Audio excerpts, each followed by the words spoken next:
ನಮಸ್ಕಾರ, ಆದಾಬ್, ಜೈ ಭೀಮ್. ನಾನು ನಿಮ್ಮ ಭಾಗ್ಯ ನಾರಾಯಣ ಬೊಗ್ಗವರಪು. ನೀವು ನೋಡ್ತಾ ಇದ್ದೀರಿ ಸುದ್ದಿ ಸರ್ಕಲ್. ಕರ್ನಾಟಕದ ಸಚಿವ ಸಂಪುಟ ಪೂರ್ಣ ಪ್ರಮಾಣದಲ್ಲಿ ಇವತ್ತು ಎಕ್ಸ್ಪ್ಯಾಂಡ್ ಆಯಿತು. ಇದ್ದಂತಹ ಎಲ್ಲ 34 ಹುದ್ದೆಗಳು, ಸಚಿವರ ಸ್ಥಾನಗಳು ಇವತ್ತು ಭರ್ತಿಯಾದವು. ಒಂದನ್ನ ಬಿಟ್ಟು ಒಂದು ಕೊನೆ ಕ್ಷಣದಲ್ಲಿ ಬಾಕಿ ಬಿದ್ದು ಕೂತಿದೆ. ಬಿಕಾಸ್ ಆಫ್ ಸಮ್ ಇಶ್ಯೂ, ಅದನ್ನ ಆಮೇಲೆ ವಿವರಿಸ್ತೀನಿ.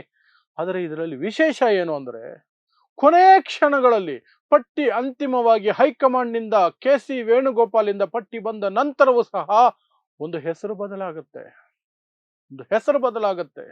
ಎಸ್ ಮಲ್ಲಿಕಾರ್ಜುನ ಒಳಗಡೆ ಬರ್ತಾರೆ, ಮಂಕಾಳ ವೈದ್ಯ ಹೊರಗಡೆ ಹೋಗ್ತಾರೆ. ಇದರ ಹಿಂದೆ ಎಸ್ ಮಲ್ಲಿಕಾರ್ಜುನ್ ಬಳಸಿದಂತಹ ಬ್ಲ್ಯಾಕ್ ಮೇಲ್ ಇದೆಯಲ್ಲ, ವೆರಿ ಇಂಟ್ರೆಸ್ಟಿಂಗ್. ಅದನ್ನ ವಿವರಿಸುವಂತಹ ಪ್ರಯತ್ನ ಮಾಡ್ತೀನಿ. ಅದರ ಜೊತೆಗೆ ಅಷ್ಟು ಮಾತ್ರ ಆಗಿದ್ರೆ ಏನಿಲ್ಲ, ಬಟ್ ಕೆಲವರು ಶಾಸಕರು ಸಚಿವ ಸ್ಥಾನ ಸಿಗಲಿಲ್ಲ ಅನ್ನುವಂತಹ ಸಿಟ್ಟಿಗೆ ಒಬ್ಬರು ಆಲ್ರೆಡಿ ಸ್ಪೀಕರ್ ಆಫೀಸ್ಗೆ ರಾಜೀನಾಮೆಯನ್ನು ಕೊಟ್ಟಿದ್ದಾರೆ, ಶಾಸಕ ಸ್ಥಾನಕ್ಕೆ ರಾಜೀನಾಮೆ ಕೊಟ್ಟಿದ್ದಾರೆ. ಇನ್ನೊಂದಿಬ್ಬರು ಕೊಡ್ತೀನಿ ಅಂತ ಹೇಳ್ತಿದ್ದಾರೆ. ಸೊ ಏನು ಬಂಡಾಯ ಎದ್ದಿದೆಯಲ್ಲ, ಅದರ ಪರಿಸ್ಥಿತಿ ಏನು, ಅದಕ್ಕೆ ಹೈಕಮಾಂಡ್ ಪ್ರತಿಕ್ರಿಯೆ ಕೊಟ್ಟಿರೋ ರೀತಿ ಇದೆಯಲ್ಲ, ಅದು ಬಹಳ ಇಂಟ್ರೆಸ್ಟಿಂಗ್ ಆಗಿದೆ. ಅದನ್ನು ಸಹ ವಿವರಿಸುವಂತಹ ಪ್ರಯತ್ನ ಮಾಡ್ತೀನಿ. ಸೊ ಏನಾಯ್ತು ಒಟ್ಟಾರೆಯಾಗಿ ಸಂಪುಟ ವಿಸ್ತರಣೆ, ಅದರ ಪ್ರಮಾಣ ವಚನ ಇವತ್ತು. ಸೊ ಬಹಳ ದಿನ ಅಂತಲೇ ಹೇಳಬೇಕು. ಯಾಕೆಂದ್ರೆ ಸಚಿವ ಸಂಪುಟ ಇಲ್ಲದೆ ಒಂದು ಕೇವಲ 9 ಜನ ಸಚಿವರು ಇಟ್ಕೊಂಡು ಮಾಡುವಂತಹದ್ದು ಸರಿಯಲ್ಲ. ಯಾವತ್ತಿಗೂ ಸಹ ಪೂರ್ಣ ಪ್ರಮಾಣದ ಸಚಿವ ಸಂಪುಟ ಇರಬೇಕು. ಅದರಲ್ಲೂ ಬರ ಇರುವಂತಹ ಪರಿಸ್ಥಿತಿ ನಿರ್ಮಾಣ ಆಗ್ತಿದೆ. ಸಾಕಷ್ಟು ಕಡೆಗಳಲ್ಲಿ ನೆರೆ ಇದೆ. ಉಳಿದಂತೆ ರಾಜ್ಯದಲ್ಲಿ ಬಹಳ ಪ್ರದೇಶಗಳಲ್ಲಿ ಬರ ಅನ್ನುವಂಥದ್ದು ಆಲ್ಮೋಸ್ಟ್ ಫಿಕ್ಸ್ ಆಗ್ತಿದೆ. ಅದರ ಜೊತೆಗೆ ಬೇರೆ ಎಲ್ಲ ಸವಾಲುಗಳು ಇರಬೇಕಾದ್ರೆ ಸಚಿವ ಸಂಪುಟ ಕಂಪ್ಲೀಟ್ ಇರಬೇಕು. ಸೊ ಹೈಕಮಾಂಡ್ ಕಡೆಯಿಂದ ಡಿಲೇ ಆಗ್ತಾನೆ ಬರ್ತಿತ್ತು, ಬಿಕಾಸ್ ಆಫ್ ಅವರದೇ ಆದಂಥ ರೀಸನ್ಗಳು. ಏನು ಏನು ರಾಷ್ಟ್ರೀಯ ಪಕ್ಷಗಳಿಗಿರುವಂತಹ ರೀಸನ್ಸ್. ಆ ನಾಯಕ ಟ್ರಿಪ್ ಹೋಗಿದ್ದಾರೆ, ಈ ನಾಯಕ ಬಿಸಿ ಇದ್ದಾರೆ, ಈ ಪ್ರತಿಭಟನೆಗಳು ಆ ಪ್ರತಿಭಟನೆಗಳ ನಡುವೆ ಇದು ಪೆಂಡಿಂಗ್ ಬೀಳ್ತಾನೆ ಹೋಯ್ತು. ಬಟ್ ಡಿ ಕೆ ಶಿವಕುಮಾರ್ಗೆ ಆಷಾಢ ಆದರೂ ಸರಿ, ಡಿ ಕೆ ಶಿವಕುಮಾರ್ ಆಕ್ಚುಲ್ ಆಗಿ ಮೂಢನಂಬಿಕೆಗಳಲ್ಲಿ ಅತಿ ಹೆಚ್ಚು ನಂಬಿಕೆ ಇಟ್ಟಿರುವಂತಹವರು. ಆದರೂ ನಾನು ಪರವಾಗಿಲ್ಲ, ಯಾವುದೋ ಒಂದು ಅದಕ್ಕೊಂದು ಪರಿಹಾರ ಅಂತ ಇದ್ದೇ ಇರುತ್ತೆ. ಯಾವ್ದಾದ್ರು ಪೂಜಾರಿನ ಕೇಳಿದ್ರೆ ಅದಕ್ಕೆ ಪರಿಹಾರ ಹೇಳ್ತಾರೆ, ನನಗೆ ಈಗಲೇ ಬೇಕು ಅಂತ ಪಟ್ಟು ಹಿಡಿದು ಕೂತಿದ್ರು. ಹಾಗಾಗಿ ನಿನ್ನೆ ರಾತ್ರಿಯವರೆಗೆ ಹಗ್ಗ ಜಗ್ಗಾಟ ಆಗಿ ಇವತ್ತು ಬೆಳಗ್ಗೆ ಒಂದು ಪಟ್ಟಿ ಬಿಡುಗಡೆ ಆಯ್ತು. ಆ ಪಟ್ಟಿ ಬಿಡುಗಡೆ ಆದಾಗ 20 ಜನರಿಗೆ ಮಂತ್ರಿ ಸ್ಥಾನವನ್ನ ಕೊಡಲಾಗಿತ್ತು. 20 ಜನಕ್ಕೆ ಮಂತ್ರಿ ಸ್ಥಾನ ಕೊಟ್ರೆ ಅಲ್ಲಿಗೆ ಭರ್ತಿ 34 ಜನಕ್ಕೆ. 34 ಸ್ಥಾನಗಳೇನಿತ್ತು ಮಂತ್ರಿಯ ಸ್ಥಾನಗಳು ಎಲ್ಲವೂ ಫಿಕ್ಸ್, ಇನ್ಯಾವುದು ಒಂದು ಉಳಿತಾ ಇರಲಿಲ್ಲ. ಬಟ್ ಕೊನೆ ಕ್ಷಣದಲ್ಲಿ ಈಗ ಒಂದು ಉಳಿಯುವಂತಹ ಪರಿಸ್ಥಿತಿ ಬಂತು. 20ರಲ್ಲಿ 19 ಜನ ಈಗ ಪ್ರಮಾಣ ವಚನವನ್ನು ಸ್ವೀಕಾರ ಮಾಡಿದ್ದಾರೆ. Narendra Swamy, Shivaraj Tangadagi, Rudrappa Lamani, K S. Basavanthappa, B Nagendra, J Raghumurthy, Zameer Ahmed Khan, Rizwan Arshad, Santosh Lad, Madhu Bangarappa, Puttarangashetty, S Mallikarjun. ಈ ಹೆಸರನ್ನ ನೆನಪಿಟ್ಕೊಳ್ಳಿ. ಎಸ್ ಮಲ್ಲಿಕಾರ್ಜುನ್ ಹೇಳ್ತೀನಿ, ಈ ಹೆಸರನ್ನ ಮಾತ್ರ ನೆನಪಿಟ್ಕೊಳ್ಳಿ. ಅಜಯ್ ಸಿಂಗ್, ಚೆಲುವರಾಯ ಸ್ವಾಮಿ, ಶಿವಲಿಂಗೇಗೌಡ, ಎಚ್ ಬಾಲಕೃಷ್ಣ, ಬಸವರಾಜ ರಾಯರೆಡ್ಡಿ, ವಿಜಯಾನಂದ ಕಾಶಪ್ಪನವರ್, ಲಕ್ಷ್ಮಣ ಸವದಿ. ಈ 19 ಜನ ಇವತ್ತು ಪ್ರಮಾಣ ವಚನವನ್ನು ಸ್ವೀಕರಿಸಿದ್ರು. ಅದರಲ್ಲಿ ಮಿಸ್ ಆದಂತಹವರು ಗಾಯತ್ರಿ ಶಾಂತೇಗೌಡ, MLC, 2ನೇ ಬಾರಿಗೆ ಅವರು ಶಾಸಕರಾಗಿದ್ದಾರೆ. ಅವರಿಗೆ ಪಟ್ಟಿಯಲ್ಲಿ ಹೆಸರು ಬಂತು, ಅಭಿನಂದನೆಗಳು ಬಂತು, ಎಲ್ಲ ಬಂತು. ಆದರೆ ಆ ನಂತರ ಸಿದ್ದರಾಮಯ್ಯ, ಮಾಜಿ ಮುಖ್ಯಮಂತ್ರಿ ಸಿದ್ದರಾಮಯ್ಯ, ಸಿಟ್ಟಿಂಗ್ ಮುಖ್ಯಮಂತ್ರಿ ಡಿ ಕೆ ಶಿವಕುಮಾರ್ ಇಬ್ಬರೂ ಫೋನ್ ಮಾಡಿ, ಮೇಡಮ್ ನಿಮ್ಮ ಹೆಸರು ಇಲ್ಲ, ಅದನ್ನ ಮರೆತು ಬಿಡಿ, ಪ್ರಮಾಣ ವಚನಕ್ಕೆ ಬರಕ್ ಹೋಗಬೇಡಿ ಅಥವಾ ಪ್ರಮಾಣ ವಚನ ತಗೋಬೇಡಿ ಅಂತ ಇಬ್ಬರು ಹೇಳಿದ್ರಂತೆ. ಇಲ್ಲಿ ಇರುವಂತಹದ್ದು 2 ಬಣ ಅಂತಲೇ ನೋಡ್ತಾ ಇರುವಂತಹದ್ದು. ಒಂದು ಸಿದ್ದರಾಮಯ್ಯ ಬಣ, ಇನ್ನೊಂದು ಡಿ ಕೆ ಶಿವಕುಮಾರ್ ಬಣ. ಸಿದ್ದರಾಮಯ್ಯ ರೆಕಮೆಂಡೇಶನ್ ಅಲ್ಲಿ ಬರುವವರು, D K Shivakumar recommendation, high command recommendation. ಆದ್ರೆ ಇಲ್ಲಿ ಇಬ್ರು ಸಹ ಹೇಳ್ತಿದ್ದಾರೆ ಈ ಮೇಡಮ್ಗೆ, ಮೇಡಮ್ ನೀವಿಲ್ಲ, ನೀವು ಪ್ರಮಾಣ ವಚನ ತಗೋಬೇಡಿ ಅಂತ. ಹಾಗಾಗಿ ಅವರು ಡ್ರಾಪ್ ಆಗಬೇಕಾಯ್ತು. ಏನ್ ಕನ್ಫ್ಯೂಷನ್ ಅನ್ನೋದ್ರ ಬಗ್ಗೆ ಹೈಕಮಾಂಡ್ ಕ್ಲಾರಿಟಿ ಕೊಡತ್ತಂತೆ. ಆ ಜಾಗಕ್ಕೆ ಡಿ ಕೆ ಶಿವಕುಮಾರ್ ಅವರು ಇವರನ್ನು ಲಕ್ಷ್ಮೀ ಹೆಬ್ಬಾಳ್ಕರ್ ಅವರನ್ನ ಕರ್ಕೊಂಡು ಬರಬೇಕು ಅನ್ನೋ ಪ್ರಯತ್ನ ಮಾಡ್ತಿದ್ದಾರೆ. ಸಿದ್ದರಾಮಯ್ಯನವರು ಉಮಾಶ್ರೀ ಅವರನ್ನ ಕರ್ಕೊಂಡು ಬರಬೇಕು ಅಂತ ಪ್ರಯತ್ನ ಮಾಡ್ತಿದ್ದಾರೆ. ಬಟ್ ಉಮಾಶ್ರೀ ಅವರನ್ನ ಹೈಕಮಾಂಡ್ ವಿಧಾನ ಪರಿಷತ್ನಲ್ಲಿ ಉಪಸಭಾಪತಿಯಾಗಿ ನೇಮಕ ಮಾಡಿ ಆದೇಶ ಹೊರಡಿಸಿದೆ. ಸೊ ಈ ಕನ್ಫ್ಯೂಷನ್ಗಳ ನಡುವೆ 19 ಜನ ಅಲ್ಲಿ ಇದು ಸ್ವೀಕಾರ ಮಾಡ್ಕೊಂಡ್ರು, ಪ್ರಮಾಣ ವಚನ ಸ್ವೀಕಾರ ಮಾಡಿದ್ರು. ಆದ್ರೆ ಇಲ್ಲಿ ಎಸ್ ಮಲ್ಲಿಕಾರ್ಜುನ ಹೆಸರಿದೆಯಲ್ಲ, ಅದು ಮೊದಲು ಬಂದ ಪಟ್ಟಿಯಲ್ಲಿಲ್ಲ, 20 ಜನರ ಪಟ್ಟಿಯಲ್ಲೇ ಇಲ್ಲ. 19 ಜನರದ್ದು ಬಿಡಿ, 20 ಜನರ ಪಟ್ಟಿಯಲ್ಲೇ ಇರಲಿಲ್ಲ. ಆ ಜಾಗದಲ್ಲಿ ಇದ್ದಿದ್ದು ಮಂಕಾಳ ವೈದ್ಯ, ಭಟ್ಕಳ ಶಾಸಕರಾದಂತಹ ಮಂಕಾಳ ವೈದ್ಯ. ಅವರು ಫುಲ್ಲು ಅಭಿಮಾನಿಗಳೆಲ್ಲ ಖುಷಿ ಪಟ್ಟು, ಅವರು ಖುಷಿ ಪಟ್ಟು ಎಲ್ಲ ಆದ್ಮೇಲೆ no no no no no no no ಅದು ಟೈಪಿಂಗ್ ಎರರ್, ಟೈಪೋ ಎರರ್ ಆಗಿದೆ, ಅದು ಮಂಕಾಳ ವೈದ್ಯ ಅಲ್ಲ, ಎಸ್ ಮಲ್ಲಿಕಾರ್ಜುನ ಅದು ಅಂತ ಹೇಳಿ AICC ಕ್ಲಾರಿಫಿಕೇಶನ್ ಕೊಡುತ್ತೆ. ಈ ಕಾಲದಲ್ಲೂ ಇಂತಹ ಸುಳ್ಳು ಹೇಳಿ ತಪ್ಪಿಸ್ಕೊಳ್ಬಹುದು ಅಥವಾ ನಂಬಿಸ್ಬಹುದು ಅಂತ AICC ನಂಬಿದ್ರೆ, ಕಾಂಗ್ರೆಸ್ ಹೈಕಮಾಂಡ್ ನಂಬಿದ್ರೆ, ನಿಜವಾಗ್ಲೂ ಕಾಂಗ್ರೆಸ್ ಹೈಕಮಾಂಡ್ ದಡ್ರೆ. ಏನೋ ಬದಲಾವಣೆ ಆಯ್ತು ಅಂತ ಹೇಳ್ಬೋದಾಗಿತ್ತು. ಟೈಪಿಂಗ್ ಎರರ್ ಅಂತ ಹೇಳೋದಿದೆಯಲ್ಲ, ಇದನ್ನ ನಂಬುವಷ್ಟು ಮೂರ್ಖರು ಈ ಕಾಲದಲ್ಲಂತೂ ಯಾರು ಉಳ್ಕೊಂಡಿಲ್ಲ. ಯಾಕಂದ್ರೆ ಈಗಿರುವಂತಹ ಸಿಸ್ಟಮೇ ಬೇರೆ, ಈಗಿರುವಂತಹದ್ದೇ ಲೆಕ್ಕಾಚಾರಗಳೇ ಬೇರೆ. ಏನೋ ಹಳೆ ಕಾಲದಲ್ಲಿ ಟೈಪ್ ರೈಟಿಂಗ್ ಮಿಸ್ ಅನ್ನು ಮುಂದೆ ಕೂತ್ಕೊಂಡು ಯಾರೋ ಏನೋ ಓದಕ್ ಹೋಗಿ ಏನೋ ಓದಿ ಏನೋ ಟೈಪ್ ಮಾಡ್ಬಿಟ್ರು ಅಂತ. ನೋ, ಅದು ಸುಳ್ಳದು, ಸುಳ್ಳು ಹೇಳಿತು ಕಾಂಗ್ರೆಸ್ ಹೈಕಮಾಂಡ್ ಈ ರಾಜ್ಯದ ಜನತೆಗೆ. ಇರ್ಲಿ, ಆದ್ರೆ ಮಂಕಾಳ ವೈದ್ಯ ಜಾಗದಲ್ಲಿ ಎಸ್ ಮಲ್ಲಿಕಾರ್ಜುನ ಹೇಗೆ ಬಂದ್ರು ಅದನ್ನ ಅರ್ಥ ಮಾಡ್ಕೊಳ್ಬೇಕು ಅಂದ್ರೆ ನೀವು ದಾವಣಗೆರೆ ದಕ್ಷಿಣ ಕ್ಷೇತ್ರಕ್ಕೆ ನಡೆದಂತಹ ಉಪಚುನಾವಣೆಗಳನ್ನ ನೆನಪಿಸ್ಕೊಳ್ಬೇಕಾಗತ್ತೆ. ಶಾಮನೂರು ಶಿವಶಂಕರಪ್ಪನವರ ಕುಟುಂಬ ಇದು. ಎಸ್ ಮಲ್ಲಿಕಾರ್ಜುನ ಶಾಮನೂರು ಶಿವಶಂಕರಪ್ಪನವರ ಮಗ, ನಿಮಗೆ ಗೊತ್ತಿದೆ. ಅವ್ರ ಹೆಂಡತಿ ಪ್ರಭಾ ಮಲ್ಲಿಕಾರ್ಜುನ ಸಂಸದರು. ಶಾಮನೂರು ಶಿವಶಂಕರಪ್ಪನವರ ನಿಧನದಿಂದ ತೆರವಾದಂತಹ ಆ ಕ್ಷೇತ್ರದಲ್ಲಿ ಸಮರ್ಥ ಶಾಮನೂರು ಎಸ್ ಮಲ್ಲಿಕಾರ್ಜುನ ಅವರ ಮಗನನ್ನ ನಿಲ್ಲಿಸ್ಕೊಂಡು MLA ಮಾಡಿಕೊಂಡಿದ್ದಾರೆ. ಸೊ ಆ ಮನೆಯಲ್ಲಿ ಇಬ್ಬರು MLAಗಳು, ಒಬ್ಬರು MP ಇದ್ದಾರೆ. ಒಂದೇ ಮನೆಯಲ್ಲಿ ಇಬ್ಬರು MLA, ಒಬ್ಬರು MP. ಆ ಸಮರ್ಥ ಶಾಮನೂರು ಟಿಕೆಟ್ ಕೊಡೋ ವಿಚಾರದಲ್ಲಿ ಮುಸ್ಲಿಂ ಸಮುದಾಯ ಕೆಂಪಾಗಿತ್ತು, ಕಣ್ಣು ಕೆಂಪು ಮಾಡ್ಕೊಂಡಿತ್ತು. ಜಮೀರ್ ಅಹಮದ್ ಖಾನ್ ವಿಚಾರವಾಗಿಯೂ ಸಹ ಸಾಕಷ್ಟು ಗೊಂದಲಗಳಾಗಿತ್ತು. ಜಮೀರ್ ಅಹಮದ್ ಖಾನ್ ಸಮರ್ಥ ಶಾಮನೂರು ಸೋಲಿಗೆ ಶ್ರಮಿಸ್ತಾ ಇದ್ದಾರೆ ಅಥವಾ ಎಫರ್ಟ್ ಆಗ್ತಿದ್ದಾರೆ ಅನ್ನುವಂತಹ ಆರೋಪಗಳು ಬಂತು. ಆಡಿಯೋ ಒಂದು ಲೀಕ್ ಆಯಿತು. ಆ ಆಡಿಯೋ ಕಾರಣಕ್ಕಾಗಿ ಜಮೀರ್ ಅಹಮದ್ ಖಾನ್ಗೆ ಮೊದಲ ಪಟ್ಟಿ ಏನಿತ್ತಲ್ಲ ಸಚಿವ ಸಂಪುಟದ್ದು, ಸಚಿವರ ಪಟ್ಟಿ 10 ಜನದ್ದು, ಅಲ್ಲಿ ಜಾಗ ಸಿಕ್ಕಿರ್ಲಿಲ್ಲ. ಈಗ ಸಿಕ್ಕಿದೆ. ಈಗ ಬೇರೆ ರೀತಿ ಏನೋ ವರ್ಕೌಟ್ ಆಗಿದೆ ಅಂತ ಹೇಳಲಾಗ್ತಿದೆ, ಅದು ಬೇರೆ ವಿಚಾರ. ಬಟ್ ನಾನು ಯಾಕೆ ನೆನಪಿಸ್ತೆ ಅಂದ್ರೆ ಎಸ್ ಮಲ್ಲಿಕಾರ್ಜುನ್ ಅವತ್ತು ಸಹ ಪಟ್ಟು ಹಿಡಿದು ನನ್ನ ಮಗನಿಗೆ ಟಿಕೆಟ್ ಕೊಡಬೇಕು ಅಂತ. ಮುಸ್ಲಿಂ ಸಮುದಾಯ ಹೇಳ್ತಾ ಇದ್ದಿದ್ದು ಇಲ್ಲಿ ಜಾಸ್ತಿ ಮುಸ್ಲಿಮರೇ ಇರೋದು, ಶಾಮನೂರು ಶಿವಶಂಕರಪ್ಪನವರು ಇರೋವರೆಗೂ ನಾವು ಅದನ್ನ ವಿರೋಧಿಸಿರ್ಲಿಲ್ಲ. ಬಟ್ ಅವರೇ ಹೇಳಿದ್ರು ನನ್ನ ನಂತರ ಇದು ಮುಸ್ಲಿಮರಿಗೆ ಈ ಕ್ಷೇತ್ರ ಅಂತ, ಹಾಗಾಗಿ ನಾವು ಕೇಳ್ತಾ ಇದ್ದೀವಿ ನಮಗೆ ಟಿಕೆಟ್ ಕೊಡಿ ಅಂತ. ಬಟ್ ಮಲ್ಲಿಕಾರ್ಜುನ್ ಬಿಡ್ಲಿಲ್ಲ, ಎಸ್ ಮಲ್ಲಿಕಾರ್ಜುನ್ ಬಿಡ್ಲಿಲ್ಲ, ಪಟ್ಟು ಹಿಡಿದು ಕೂತ್ರು. ಟಿಕೆಟ್ ಕೊಡ್ಲೇಬೇಕು, ಇಲ್ಲ ಬಂಡಾಯ, ಆ ಲೆವೆಲ್ಗೆ ಹೋಗಿತ್ತು. ಸೊ ಕಾಂಗ್ರೆಸ್ ಹೈಕಮಾಂಡ್ ಮಣಿದು ಎಸ್ ಮಲ್ಲಿಕಾರ್ಜುನ್ ಮಗನಿಗೆ ಟಿಕೆಟ್ ಕೊಟ್ಟಿದ್ರು. ಆಗ ಎಲ್ಲರೂ ಏನ್ ಅನ್ಕೊಂಡಿದ್ರು, ಈಗ ಎಸ್ ಮಲ್ಲಿಕಾರ್ಜುನ್ಗೆ ಮಗನಿಗೆ MLA ಮಾಡ್ಕೊಂಡಿದ್ದಾರೆ, ಸಚಿವ ಸಂಪುಟದಲ್ಲಿ ಜಾಗ ಸಿಗಲ್ಲ ಅಂತಲೇ. ಈಗ ಪಟ್ಟಿ ಬಂದಾಗ್ಲೂ 20 ಜನರ ಪಟ್ಟಿ ಏನು ಇವತ್ತು ಬೆಳ್ಳಂಬೆಳಗ್ಗೆ ಬಂತು. ಆಗ ಅವ್ರ ಹೆಸರು ಇಲ್ಲದೆ ಇದ್ದಾಗ ಓಕೆ, ಇದೊಂದು ಅರೇಂಜ್ಮೆಂಟ್ ಅವಾಗ್ಲೇ ಆಗಿರ್ಬೇಕು. ಸಮರ್ಥ ಶಾಮನೂರ್ಗೆ ಟಿಕೆಟ್ ಕೊಡ್ತೀವಿ ನಿಮ್ಮ ಮಗನಿಗೆ, ನಿಮಗೆ ಸಚಿವ ಸ್ಥಾನ ಇರೋದಿಲ್ಲ ಅಂತ. ಅದಕ್ಕೆ ಎಸ್ ಮಲ್ಲಿಕಾರ್ಜುನ ಒಪ್ಕೊಂಡಿರಬೇಕು ಅಂತಿತ್ತು. ಆದ್ರೆ ಮಧ್ಯಾಹ್ನದ ಮೇಲೆ ಕಥೆನೇ ಚೇಂಜ್ ಆಗೋಯ್ತು.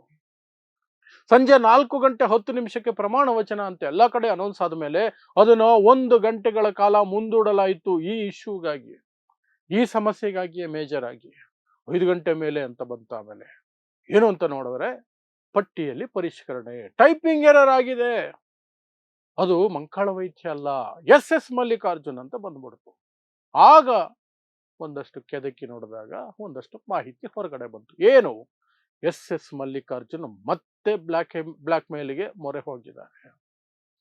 ಅವರು ಲಿಂಗಾಯತ ಸಮುದಾಯದವರು ಅನ್ನೋದು ಅವರಿಗೆ ದೊಡ್ಡ ಪ್ಲಸ್ ಪಾಯಿಂಟ್ ದಾವಣಗೆರೆಯಲ್ಲಿ. ನಾನು ಪಕ್ಷ ಬಿಟ್ರೆ ಇಲ್ಲಿ ಕಾಂಗ್ರೆಸ್ ಕೂಸಿಯುತ್ತೆ ಅನ್ನುವಂತಹ ಬೆದರಿಕೆಯನ್ನ ಶಾಮನೂರು ಶಿವಶಂಕರಪ್ಪ ಮೊದಲಿಂದಲೂ ಹಾಕೊಂಡು ಬರ್ತಿದ್ರು. ಅದನ್ನೇ ಅವರ ಮಗ ಈಗ ಎಸ್ ಮಲ್ಲಿಕಾರ್ಜುನ್ ಮಾಡೋದಕ್ಕೆ ಶುರು ಮಾಡಿದ್ದಾರೆ. ಮಗನಿಗೆ ಟಿಕೆಟ್ ಬೇಕು ಅಂದಾಗ್ಲೂ ಅದನ್ನೇ ಹೇಳಿದ್ದು, ನಾನು ಬಂಡಾಯ ಎದ್ದು ಬಿಡ್ತೀನಿ, ಕಾಂಗ್ರೆಸ್ ತೊರೆದು ಬಿಡ್ತೀನಿ ಅಂತ ಬೆದರಿಕೆಗಳು. ಅದೇ ಬೆದರಿಕೆ ಈಗ ಮಂತ್ರಿ ಸ್ಥಾನ ಮಿಸ್ ಆಗ್ತಿದೆ ಅಂದಾಗ್ಲೂ ಸಹ ಹಾಕಿದ್ರು. ನಾನು ಮಾತ್ರ ಅಲ್ಲ, ನನ್ನ ಮಗನನ್ನು ರಾಜೀನಾಮೆ ಕೊಡಿಸ್ತೀನಿ, ಹೆಂಡತಿಯನ್ನು ರಾಜೀನಾಮೆ ಕೊಡಿಸ್ತೀನಿ. 3 ಜನ ರಾಜೀನಾಮೆ ಕೊಟ್ಟು ಬಿಡ್ತೀವಿ, ಸಾಮೂಹಿಕ ರಾಜೀನಾಮೆ ಅಂತ ಬೆದರಿಸಿದ್ರು. ಹೈಕಮಾಂಡ್ ಶೇಕ್ ಆಗೋಯ್ತು. ಇಲ್ಲಿರೋ ರಾಜ್ಯದ ಕಮಾಂಡು ಶೇಕ್. 3 ಜನ ಒಟ್ಟಿಗೆ ರಾಜೀನಾಮೆ ಕೊಟ್ಟುಬಿಟ್ರೆ ಬಹಳ ದೊಡ್ಡ ಸಂದೇಶ ಹೋಗುತ್ತೆ. ಅದರಲ್ಲೂ ಲಿಂಗಾಯತ ಸಮುದಾಯ, ಮೊದಲೇ ಕಾಂಗ್ರೆಸ್ನಿಂದ ಸ್ವಲ್ಪ ದೂರ ಉಳಿದಿರುವಂತಹ ಲಿಂಗಾಯತ ಸಮುದಾಯ ಇನ್ನಷ್ಟು ದೂರ ಹೋಗ್ಬಿಟ್ರೆ ನಮಗೆ ಆ ಕ್ಷೇತ್ರಗಳಲ್ಲಿ, ಅದರಲ್ಲೂ ವಿಶೇಷವಾಗಿ ದಾವಣಗೆರೆ ಜಿಲ್ಲೆಯಾದ್ಯಂತ ದೊಡ್ಡ ಮಟ್ಟದಲ್ಲಿ ಪೆಟ್ಟು ಬೀಳುತ್ತೆ ಅನ್ನುವಂತಹ ಭಯಕ್ಕೆ ಬಿದ್ದು ಪಾಪ ಮಂಕಾಳ ವೈದ್ಯಗೆ ಎಲ್ಲ ಅನೌನ್ಸ್ ಆದ್ಮೇಲೆ ಬೇಡ ಬೇಡ ಹೋಗಂತ ಪಾಪ ಆ ಮನುಷ್ಯನ ಕರೆದು, ಮುಖ್ಯಮಂತ್ರಿಗಳೇ ಕರೆದು ಏನು ಹೇಳಿದ್ರು, ಏನೋ ಆಶ್ವಾಸನೆ ಕೊಟ್ಟಿರ್ತಾರೆ. ಯಾವ್ದಾದ್ರು ನಿಗಮ ಮಂಡಳಿ ಅಧ್ಯಕ್ಷ ಉಪಾಧ್ಯಕ್ಷ ಏನೇನೋ ಆಸೆಗಳು ತೋರಿಸಿರ್ತಾರೆ. ಬಟ್ ಒಟ್ನಲ್ಲಿ ಅವ್ರದ್ದು ಹೋಯ್ತು. ಅನೌನ್ಸ್ ಆಗಿ ಖುಷಿ ಪಟ್ಟು ಅಭಿನಂದನೆಗಳನ್ನ ಸ್ವೀಕರಿಸಿ ಆ ನಂತರ ಲಾಸ್ಟ್ ಮೂಮೆಂಟ್ಗೆ ಹೋಯ್ತು. ಸೇಮ್ ಲೈಕ್ ಗಾಯತ್ರಿ ಶಾಂತೇಗೌಡ ಅವ್ರದ್ದು ಏನು ಸ್ವಲ್ಪ ಮರ್ಯಾದೆ ಉಳಿದಿದ್ದೇನು ಅಂದ್ರೆ ಅವ್ರ ಜಾಗಕ್ಕೆ ಯಾರನ್ನೂ ಇನ್ನೂ ಅನೌನ್ಸ್ ಮಾಡಲಿಲ್ಲ. ಇಲ್ಲಿ ಪಾಪ ಮಂಕಾಳ ವೈದ್ಯಗೆ ಅವ್ರ ಜಾಗಕ್ಕೆ ಇನ್ನೊಬ್ಬನ ಅನೌನ್ಸ್ ಮಾಡ್ಬಿಟ್ರು, ನಿಮ್ದು ತಪ್ಪಾಗಿ ಪ್ರಿಂಟ್ ಆಗಿದೆ ಬಿಟಾಕಿ ಅಂತ. ಆ ಮಟ್ಟಕ್ಕೆ ಹೋಯ್ತು. ಸೊ ಶಾಮನೂರು ಶಿವಶಂಕರಪ್ಪ ಆ ರೀತಿಯಲ್ಲಿ ಸೆಟ್ಲ್ ಆದರು, ಮಂತ್ರಿ ಆದರು. ಮತ್ತೆ ಇನ್ನು ಇದರಿಂದ ಯಾರ್ಯಾರಿಗೆ ಸಿಕ್ಕಿಲ್ವೋ ಅವರಲ್ಲಿ ಸಾಕಷ್ಟು ರೋಷ, ವೇಷ, ಆವೇಶ. ತನ್ವೀರ್ ಸೇಠ್ ಅಭಿಮಾನಿಗಳು ವಿಷ ಕುಡಿಯುವಂತಹದ್ದಕ್ಕೂ ಸಹ ನಡೆದಿದೆ ಅಂತ ಸುದ್ದಿಗಳು. ಮೈಸೂರಲ್ಲಿ ಎಕ್ಸ್ಪ್ರೆಸ್ ವೇನ ತಡೆದು ಪ್ರತಿಭಟನೆ, ತನ್ವೀರ್ ಸೇಠ್ಗೆ ಕೊಡ್ಲೇಬೇಕು, ಹಾಗೆ ಹೀಗೆ ಅಂತ ಅದು ನಡೀತಾ ಇದ್ರೆ, ಇನ್ನೊಂದು ಕಡೆ ಒಂದಷ್ಟು ಶಾಸಕರು ನಾವು ರಾಜೀನಾಮೆ ಕೊಟ್ಬಿಡ್ತೀವಿ, ಕಾಂಗ್ರೆಸ್ನೇ ಬಿಟ್ಬಿಡ್ತೀವಿ, ನಾವು ಎಷ್ಟು ವರ್ಷದಿಂದ ಕಾಂಗ್ರೆಸ್ ದುಡಿತಾ ಇದೀವಿ, ನಮಗೆ ಮಂತ್ರಿ ಸ್ಥಾನ ಕೊಟ್ಟಿಲ್ಲ, ಈಗಲೂ ಕೊಡಲ್ಲ ಅಂದ್ರೆ ನಾವ್ಯಾಕಿರಬೇಕು, ವಿ ವಿಲ್ ಕ್ವಿಟ್ ಅಂತ ಹೇಳಿ ರಾಜೀನಾಮೆಯನ್ನು ಸಹ ಕೊಡುವಂತಹದ್ದು. ಯಶವಂತಗೌಡ ಪಾಟೀಲ್ ಇಂಡಿ ಶಾಸಕ ಸ್ಪೀಕರ್ ಆಫೀಸ್ಗೆ ಹೋಗಿ ರಾಜೀನಾಮೆನೆ ಕೊಟ್ಬಿಟ್ರು. ಇನ್ನು ಬೇಳೂರು ಗೋಪಾಲ್ ಕೃಷ್ಣ ಸಾಗರ ಅವರು ಸಹ ನಾನು ರಾಜೀನಾಮೆ ಕೊಡ್ತೀನಿ, ನನಗೆ ಅನ್ಯಾಯ ಆಗಿದೆ, ಎಷ್ಟು ವರ್ಷದಿಂದ ದುಡಿತಾ ಇದ್ದೀನಿ ಪಕ್ಷಕ್ಕೆ, ನಮಗೆ ಹಿರಿಯರಿಗೆ ಬೆಲೆ ಇಲ್ವಾ, ರಾಜಕಾರಣ ದೊಡ್ಡ ದೊಡ್ಡ ನಾಯಕರು ಅವರ ಮಕ್ಕಳಿಗೆ ಮಾಡ್ಕೊಂಡು ಹೋದ್ರೆ ಏನ್ ಕತೆ, ದೊಡ್ಡ ದೊಡ್ಡ ನಾಯಕರ ಮಕ್ಕಳು ಅವ್ರ ಇನ್ಫ್ಲುಯೆನ್ಸರ್ ಇರೋರು ಅವ್ರಿಗೆ ಸಿಗ್ತಾ ಇದೆ, ನಮ್ಮಂತವ್ರಿಗೆ ಸಿಗ್ತಾ ಇಲ್ಲ, ನಾನು ರಾಜೀನಾಮೆ ಕೊಡ್ತೀನಿ ಅಂತ ಗೋಪಾಲ್ ಕೃಷ್ಣ ಅವರು ಸಹ ಇಲ್ಲಿ ಇದನ್ನ ಮಾಡ್ಕೊಂಡಿದ್ದಾರೆ. ಈ ಎಲ್ಲದರ ನಡುವೆ ಹೈಕಮಾಂಡ್ ಏನು ಹೇಳುತ್ತೆ ಅಂತ ಕಾಯ್ತಿರ್ಬೇಕಾದ್ರೆ ಹೈಕಮಾಂಡ್ ಕಡೆಯಿಂದ ಬಂದಿರೋ ಸ್ಪಷ್ಟ ಸೂಚನೆ ಏನು ಅಂತಂದ್ರೆ, ರಾಜೀನಾಮೆ ಕೊಡೋರ್ನ ಸ್ವೀಕರಿಸಿ, ಕೇರೆ ಮಾಡಬೇಡಿ ಅವರನ್ನ ಅಂತ ಬಂದಿದೆಯಂತೆ. ಹಾಗಾದ್ರೆ ಈ ಜೋಶಲ್ಲಿ ಯಶವಂತಗೌಡ ಪಾಟೀಲ್ ಅವರೆಲ್ಲ 100% ಯಾವ ರಾಜಕಾರಣಿನೂ ಇರೋ ಅಧಿಕಾರವನ್ನ ಸುಮ್ಮನೆ ಬಿಟ್ಕೊಡೋದಿಲ್ಲ. ರಾಜೀನಾಮೆ ಕೊಡ್ತೀನಿ ಅನ್ನೋದು ಒಂದು ಬೆದರಿಕೆ ತಂತ್ರದ ಭಾಗ ಅಷ್ಟೇ. ಇವರು ಹೋಗಿ ರಾಜೀನಾಮೆನೇ ಕೊಟ್ಟಿರೋದೇನು ಅಂದ್ರೆ ಆ ಕ್ಷಣಕ್ಕೆ ಅವ್ರ ಸಿಟ್ಟು ಒಂದು ಕಡೆ, ಇನ್ನೊಂದು ಕಡೆ ಸರ್ಕಾರದಿಂದ ಅಥವಾ ಮುಖ್ಯಮಂತ್ರಿಗಳಿಂದ ಬೇರೆ ಏನಾದ್ರೂ ದೊಡ್ಡ ಆಶ್ವಾಸನೆ ಸಿಗಬಹುದು, ಇನ್ನೆಲ್ಲಾದ್ರೂ ಒಂದ್ ಕಡೆ ಸೆಟ್ಲ್ ಮಾಡ್ತಾರೆ, ನಮ್ಗೆ ಏನಾದ್ರೂ ಸಿಗಬಹುದು ಅಧಿಕಾರ ಇರುವಂತಹ ಜಾಗ ಅಂತ ಆ ಒಂದು ನಿರೀಕ್ಷೆಯಲ್ಲಿ ಈ ರಾಜೀನಾಮೆ ನಾಟಕವನ್ನ ಆಡ್ತಾರೆ. ನಾಟಕನೇ ಅದು. ಜನರಿಗಾಗಿ, ಕ್ಷೇತ್ರದ ಜನರಿಗಾಗಿ, ಕ್ಷೇತ್ರದ ಅಭಿವೃದ್ಧಿಗಾಗಿ, ಕ್ಷೇತ್ರದ ಭಾವನೆಗಳಿಗೆ ಧಕ್ಕೆ ಆಗಿರೋದಕ್ಕೆ, ಕ್ಷೇತ್ರದ ಏನು ಹಿತಾಸಕ್ತಿಗೋಸ್ಕರ ನಾನು ರಾಜೀನಾಮೆ ಕೊಡ್ತಿದ್ದೀನಿ ಅಂತ ಯಾವನಾದ್ರೂ ರಾಜಕಾರಣಿ ಹೇಳಿದ್ರೆ ಅದು ಡೋಂಗಿ ಸುಳ್ಳು. ಯಾವ ಕ್ಷೇತ್ರದ ಜನರ ಬಗ್ಗೆನೂ ಯಾವ ನಾಯಕನಿಗೂ ಅದು ಈ ಕಾಲಘಟ್ಟದಲ್ಲಿ ಒಂದು ಚೂರು ಇರಲ್ಲ. ತನಗೇನು ಬೇಕೋ ಅದು ಬೇಕು ಅಷ್ಟೇ. ಅದರ ನಡುವೆ ಕ್ಷೇತ್ರದಲ್ಲಿ ಕೆಲಸ ಮಾಡೋರು ಇದ್ದಾರೆ, ಕೆಲಸ ಮಾಡ್ತಾರೆ. ಯಾಕಂದ್ರೆ ಮುಂದಿನ ಚುನಾವಣೆ ಗೆಲ್ಲಲೇಬೇಕು, ಗೆಲ್ಲೋದಕ್ಕೆ ಕೆಲಸ ಮಾಡಲೇಬೇಕು ಅನ್ನುವಂಥವ್ರು. ಕೆಲವರು ನಾನು ಗೆದ್ದಿದ್ದೀನಿ ಅಥವಾ ಕ್ಷೇತ್ರದ ಜನ ಆಯ್ಕೆ ಮಾಡಿದ್ದಾರೆ, ನಾನು ಒಂದಷ್ಟು ಕೆಲಸ ಮಾಡ್ತೀನಿ, ಆದರೆ ಕ್ಷೇತ್ರದ ಜನರ ಹಿತಾಸಕ್ತಿಗೆ ನಾನು ರಾಜೀನಾಮೆ ಕೊಡ್ತೀನಿ ಅನ್ನೋದು ಒಬ್ರು ಇರಲ್ಲ. ಎಲ್ಲ ಸುಳ್ಳದು. ಅದು ಯಾವ ದೊಡ್ಡ ನಾಯಕ ಹೇಳಿದ್ರು ನಂಬೇಡಿ. ನೋಬಡಿ, ಅಬ್ಸಲ್ಯೂಟ್ಲಿ ನೋಬಡಿ, ಯಾರೂ ಇಲ್ಲ. ರಾಜ್ಯದಲ್ಲಿ ಮಾತ್ರ ಅಲ್ಲ, ಇಡೀ ದೇಶದಲ್ಲಿ ಯಾರೂ ಇಲ್ಲ. ತಮ್ಮ ಗೆಲುವಿನ ನಡುವೆ ಕೆಲಸ ಮಾಡೋರು ಇದ್ದಾರೆ ಹೊರತು ಕ್ಷೇತ್ರಕ್ಕಾಗಿ ನಾವು ಅಧಿಕಾರ ಬಿಡ್ತೀವಿ ಅನ್ನೋದು ಸುಳ್ಳು ಸುಳ್ಳು ಸುಳ್ಳು. ಬಟ್ ಕೊಟ್ಬಿಟ್ಟವರಲ್ಲ ಇವರು ಬೇಳೂರು ಗೋಪಾಲ್ ಕೃಷ್ಣ ಬೇರೆ ಅನೌನ್ಸ್ ಮಾಡಿಬಿಟ್ಟವರಲ್ಲ, ಇವ್ರಿಗೆ ಈಗ ಪೀಕ್ಲಾಟ. ಇವತ್ತು ರಾತ್ರಿಗೆ ನಾಳೆಗೆ ಮತ್ತೆ ಮುಖ್ಯಮಂತ್ರಿಗೆ ಯಾರಿಗಾದ್ರೂ ಫೋನ್ ಮಾಡಿ, ಹೈಕಮಾಂಡ್ ಅಲ್ಲಿ ಅವ್ರಿಗೆ ಗೊತ್ತಿರೋರು ಫೋನ್ ಮಾಡಿ, ಅಯ್ಯೋ ನಾನೇನೋ ಜೋಶಲ್ಲಿ ಮಾತಾಡ್ಬಿಟ್ಟೆ, ಹಂಗೆ ಮ್ಯಾನೇಜ್ ಮಾಡಿ ಹಂಗೆ ನಮ್ಮ ವಾಪಸ್ ತಗೊಳಂಗೆ ಮಾಡಿ ಅಥವಾ ಏನೋ ಮಾಡಿ ಅಂತ ಏನಾದ್ರು ಕತೆ ಮಾಡ್ತಾರೆ. ಒಟ್ನಲ್ಲಿ ಆ ರಾಜೀನಾಮೆಗಳೇನು ಅಂಗೀಕಾರ ಆಗಲ್ಲ ಅಷ್ಟು ಸುಲಭವಾಗಿ. ಆ ರಾಜೀನಾಮೆಗಳು ಹಾಗೆ ಪಾಸ್ ಆಗೋದು ಇಲ್ಲ.